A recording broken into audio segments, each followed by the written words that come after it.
Good morning बच्चों, मैं अनु गुंजा, आपकी हिंदी टीचर। बच्चों, आज हम हिंदी व्याकरण पढ़ेंगे।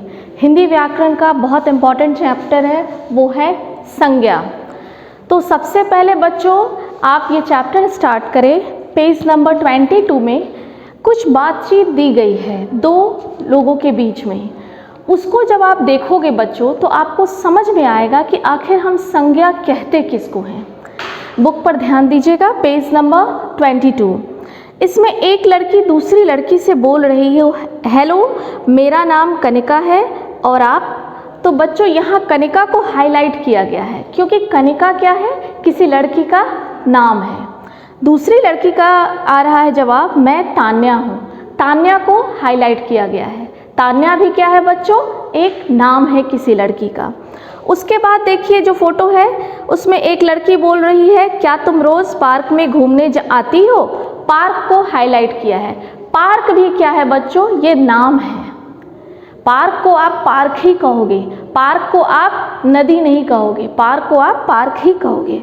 उसी तरह दूसरी लड़की बोलती है, हाँ मगर दादाजी के साथ। दादाजी को भी हाईलाइट किया गया है। दैट मीन्स दादाजी भी एक नाम है।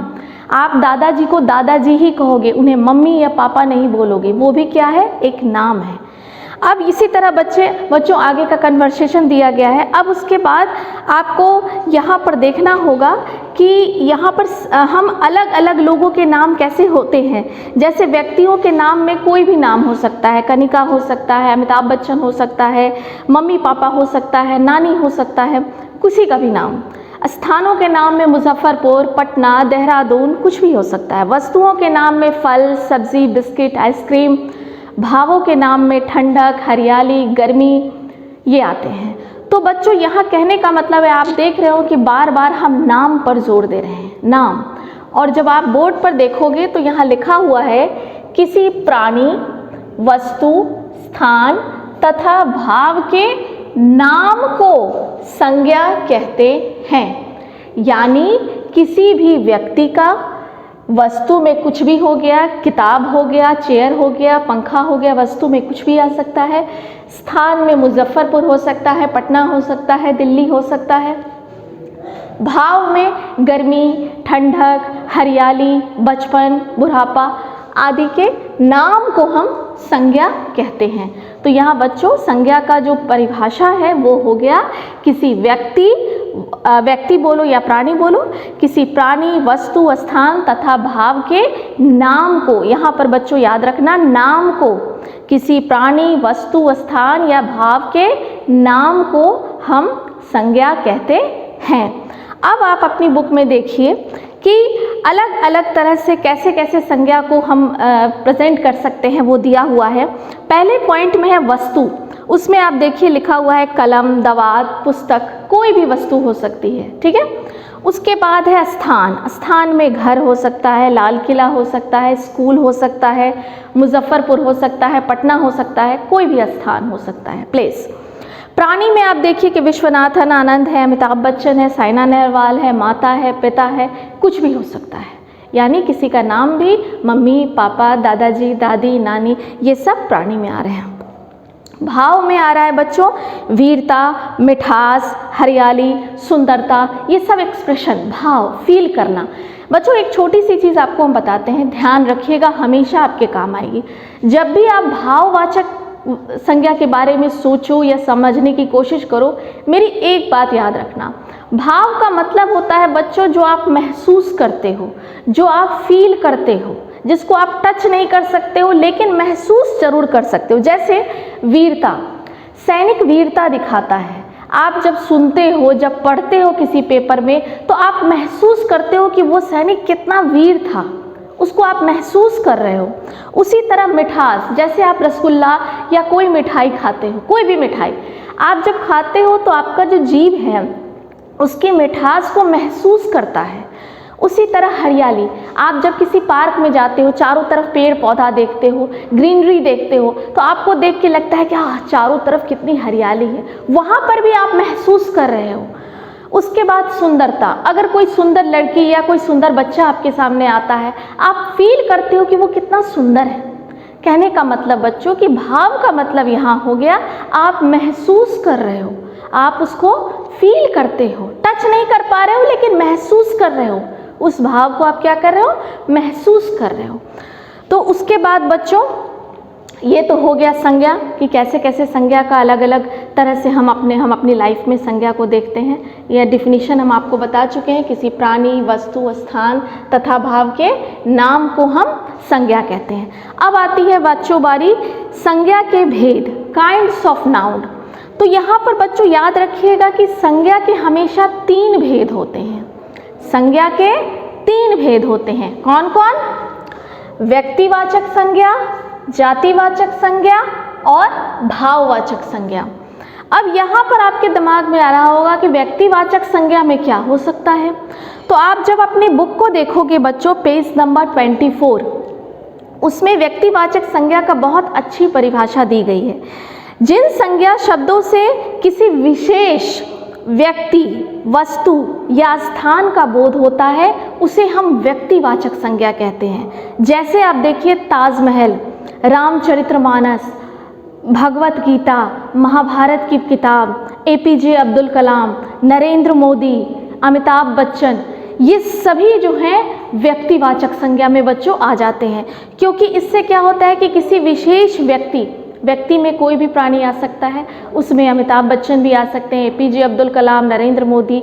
उसके बाद वस्तु में जैसे आप महाभारत की किताब हुई, रामायण की किताब हुई, कुरान हुआ, बाइबल हुआ, रामचरितमानस हुआ, कोई भी किताब या कोई भी इम्पोर्टेंट चीज़। स्थान में आपका हो गया, जैसे आप बोलते हो ताजमहल, वो भी एक जगह है जहाँ पर आप देखने जाते हो, तो ताजमहल हो गया। उसी तरह बच्चों जब हमको किसी विशेष व्यक्ति, वस्तु या स्थान का बोध होता है तो उसे हम व्यक्तिवाचक संज्ञा कहते हैं। दूसरा है बच्चों जातिवाचक संज्ञा। जातिवाचक संज्ञा का बच्चों जो डेफिनेशन है वो है जिस संज्ञा शब्द से एक ही जाति के प्राणियों अथवा वस्तुओं का बोध हो उसे जातिवाचक संज्ञा कहते हैं। कहने का मतलब है कि बच्चों जब आप धोबी बोलते हो तो धोबी से धोबी की पूरी जाति आती है। ऐसा नहीं है कि जो धोबी आपके यहाँ आता है सिर्फ वही धोबी हुआ, बाकी जो कपड़े धोते हैं उन्हें हम कुछ और कहेंगे, नहीं। धोबी जब आप बोलते हो तो धोबी से धोबी की पूरी जाति, यानी इस दुनिया में जितने धोबी होते हैं वो सब आ जाते हैं। आप जब बोलते हो गाय, तो गाय का मतलब सिर्फ आपके घर में जो गाय है वही नहीं, जिसे आप पाले हुए हो, जो गौशाला में है, उससे नहीं।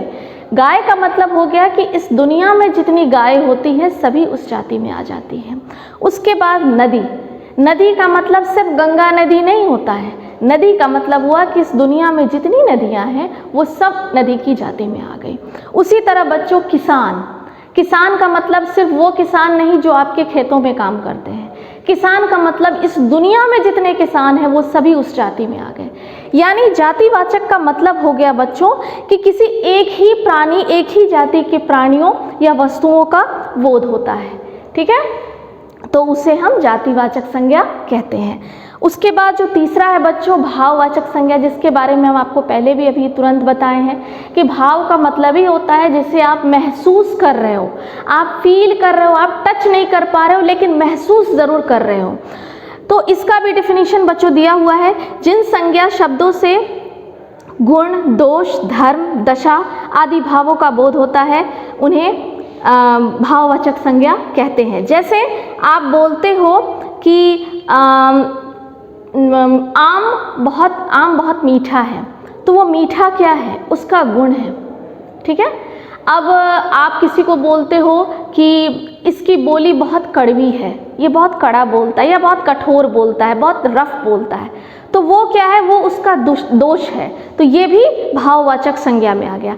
आप जैसे बोलते हो ये लड़का बहुत लंबा है, तो आप जब उसकी लंबाई के बारे में बोल रहे हो ये भी भाववाचक संज्ञा में आ गया। उसी तरह आप बोलते हो ये आदमी बहुत बूढ़ा है, तो उसका जो बूढ़ा शब्द है, जो बुढ़ापा आप उसका देख रहे हो, वो बुढ़ापा क्या हुआ, भाववाचक संज्ञा। बचपन क्या हुआ, भाववाचक संज्ञा। यौवन, जवानी, ये क्या हुआ, भाववाचक संज्ञा। तो कहने का मतलब है बच्चों कि जब हम किसी चीज़ को महसूस करते हैं, उसे टच नहीं कर सकते, महसूस करते हैं, फील करते हैं, तो वो भाववाचक संज्ञा में आ जाता है। तो उसी को हम यहाँ पर परिभाषा के रूप में इस तरह से दे सकते हैं कि जिन संज्ञा शब्दों से गुण, दोष, धर्म, दशा आदि भावों का बोध होता है उन्हें भाववाचक संज्ञा कहते हैं। अब आपकी बुक में थोड़ा सा दिया हुआ है कि शब्द है उसको भाववाचक संज्ञा में बदला है। बूढ़ा का भाववाचक बुढ़ापा, हरा का हरियाली, सफल का भाववाचक सफलता, पशु का पशुता, थकना का भाववाचक हो जाएगा बच्चों थकावट। उसी तरह वीर का भाववाचक वीरता, मधुर का भाववाचक मधुरता। इसी तरह बच्चों तो ये आपका चैप्टर है जिसमें आप संज्ञा का डेफिनेशन आप समझ गए। आओ दोहराए में दिया हुआ है सभी नाम यानी जितना भी नाम है वो संज्ञा कहलाते हैं, और संज्ञा का डेफिनेशन भी दिया है जिस शब्द से किसी व्यक्ति, वस्तु, स्थान या भाव आदि के नाम का पता चले उन्हें हम संज्ञा कहते हैं। संज्ञा के 3 भेद है, व्यक्तिवाचक संज्ञा, जातिवाचक संज्ञा और भाववाचक संज्ञा। किसी विशेष व्यक्ति, वस्तु, स्थान का बोध कराने वाले शब्द व्यक्तिवाचक संज्ञा कहलाते हैं।